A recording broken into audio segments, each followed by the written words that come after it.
નમસ્કાર મિત્રો, શું તમે ક્યારેય મીઠા ઉપર તમાલપત્ર મૂકીને સળગાવ્યા છે? જો ના સળગાવ્યા હોય તો વિડીયો જોયા પછી મિત્રો તમે શરૂ કરી દેજો. સારું એવું રિઝલ્ટ જોવા મળવાનું છે.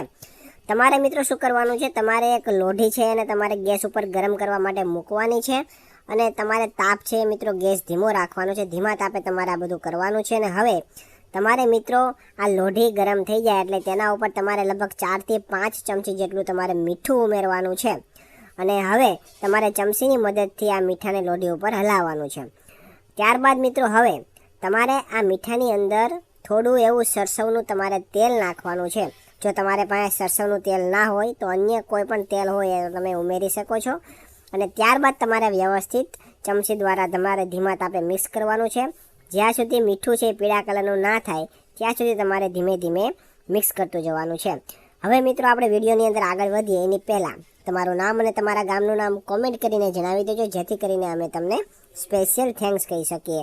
તો મિત્રો લાસ્ટ વિડીયોનું સ્પેશિયલ થેન્ક્સ રમણીકભાઈ અગ્રાવતને ભરૂચથી, મનુભાઈ પ્રજાપતિને ઊંઝાથી, વિશ્વાબેન ગોહિલને જંગવડ ગામથી, જયાબેન પાનસુરિયાને રાવણીથી, ગૌરાંગભાઈ રાવલને સુરેન્દ્રનગરથી, નાથાભાઈ ગજેરાને લાખાપાદરથી, કનુભાઈ દુધાતને અમદાવાદથી, લાલાભાઈ ઠક્કરને હળવદથી, જયાબેન પાલેજાને મુંબઈથી અને કુંદનબેન સુથારને ઉમરેઠથી જાય છે.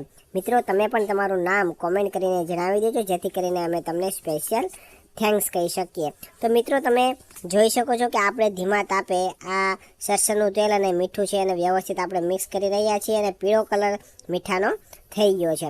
આવી રીતના કલર મીઠાનો બદલી જાય, સફેદમાંથી પીળા જેવું થઈ જાય પછી તમારે મિત્રો હવે તમારે લેવાના છે 5 થી 6 જેટલા લવિંગ તમારે લેવાના છે. અને આ લવિંગ છે એને તમારે આ મીઠાની અંદર નાખવાના છે અને ફરીથી તમારે મિત્રો ચમચીની મદદથી તમારે 1 થી 2 મિનિટ સુધી વ્યવસ્થિત લવિંગ નાખ્યા પછી પણ તમારે મિક્સ કરવાનું છે.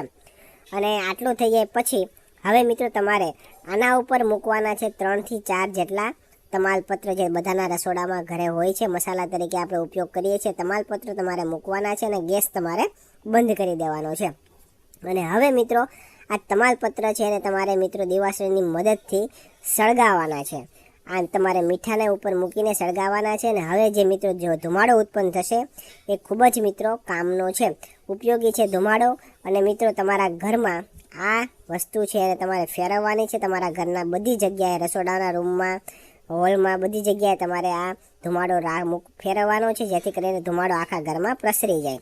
અને મિત્રો આનો તમને ઉપયોગ જણાવી દઉં તો મિત્રો આવું કરવાથી આ ધુમાડાની મદદથી તમારા ઘરમાંથી માખી, મચ્છર, જીવજંતુ જે પણ હશે એ બધા તમારા ઘરમાંથી દૂર થઈ જશે, ભાગી જવાના છે અને સારું એવું રિઝલ્ટ જોવા મળશે. ઘરમાં સકારાત્મક ઉર્જા પણ આવી જશે. તો એકવાર તમે અવશ્ય ટ્રાય કરજો. જો તમને અમારો વિડીયો પસંદ આવ્યો હોય તો વિડીયોને લાઇક કરજો, શેર કરજો અને આવા જ નવા વિડીયો જોવા માટે અમારા ફેસબુક પેજને ફોલો કરી દેજો અને યુટ્યુબ ચેનલને પણ સબસ્ક્રાઈબ કરી દેજો. ધન્યવાદ.